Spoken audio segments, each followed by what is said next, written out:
So she has like a whole piece of Mylar that is the substrate, and she does these 2-inch swaths of double-sided archival tape on which her painted Mylar, a material that is used in architectural firms. I don't know if still, but back in the day it was, which is where Nanette was inspired.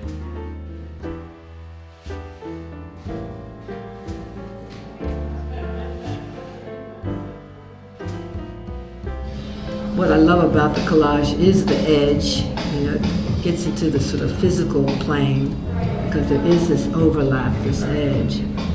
And so I have to cut one large shape of Mylar. It's this shape, and then I glue that onto this onto that, onto that. So everything is being adhered with yet another piece of Mylar. What I'm doing right now, because as you could probably see, we really were able to glue this up on the wall. There was enough tape on it. This piece has been shown before at my gallery, Barry Campbell Gallery in New York City. So it already has some of the double-sided tape on it. I'm just reinforcing it for the Montclair show, for the Montclair Art Museum. And so we want to make sure that this stays up and put some fresh tape behind here. So that's what we're doing. I have a wonderful helper here, Mariana, has been very helpful. She knows the ropes now, she knows how to handle the materials, and in fact she helped me to put up a very large installation that's up that's called Afro Sentinels. We're covering about 30 feet of wall space, and some of the pieces are 8 feet in height.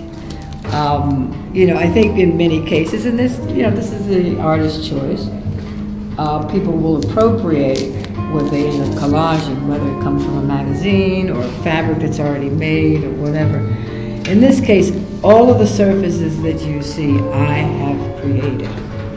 I am not appropriating, I don't have anything that someone else has created. This is all my painting, my creations. I come up with these very fascinating textures, I think, and surfaces that people have never seen before, and I love that.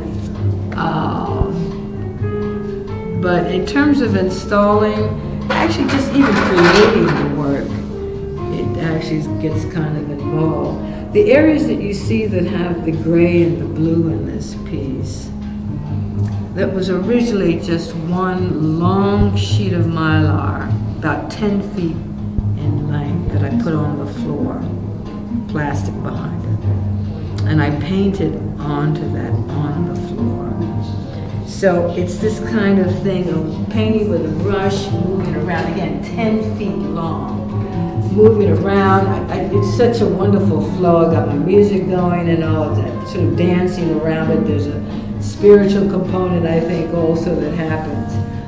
And then I begin to think about the shapes.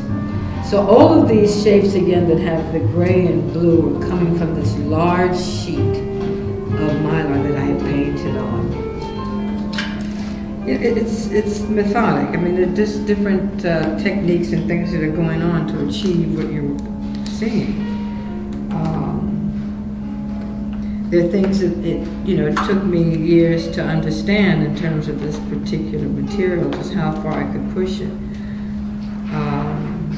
There's an experimentation, what many people call play in the art world. It's also very important.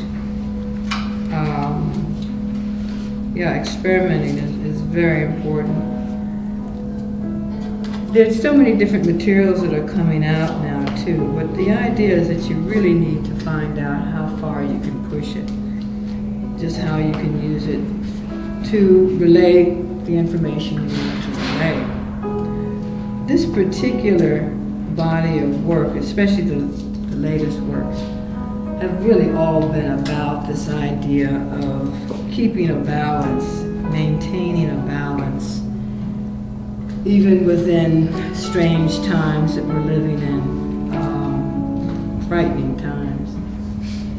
And also this idea of resilience and joy. Because I think in the work there's not a sense of someone who's sad or who's preoccupied with negative thought. There's really, I think, a sense of joy.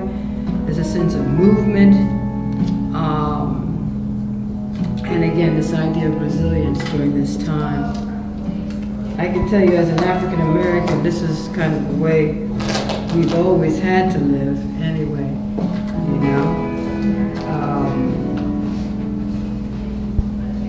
Just issues of race and people who are not understanding, they're only thinking of themselves. I think a lot of it comes from fear of the unknown. We're all people, we all have issues, we all have desires and hopes. And that's what I'm hoping that the work at the end of the day kind of relays some of that also. But again, looking at the titles, reading the titles, you can see that I'm very much concerned about maintaining an equilibrium.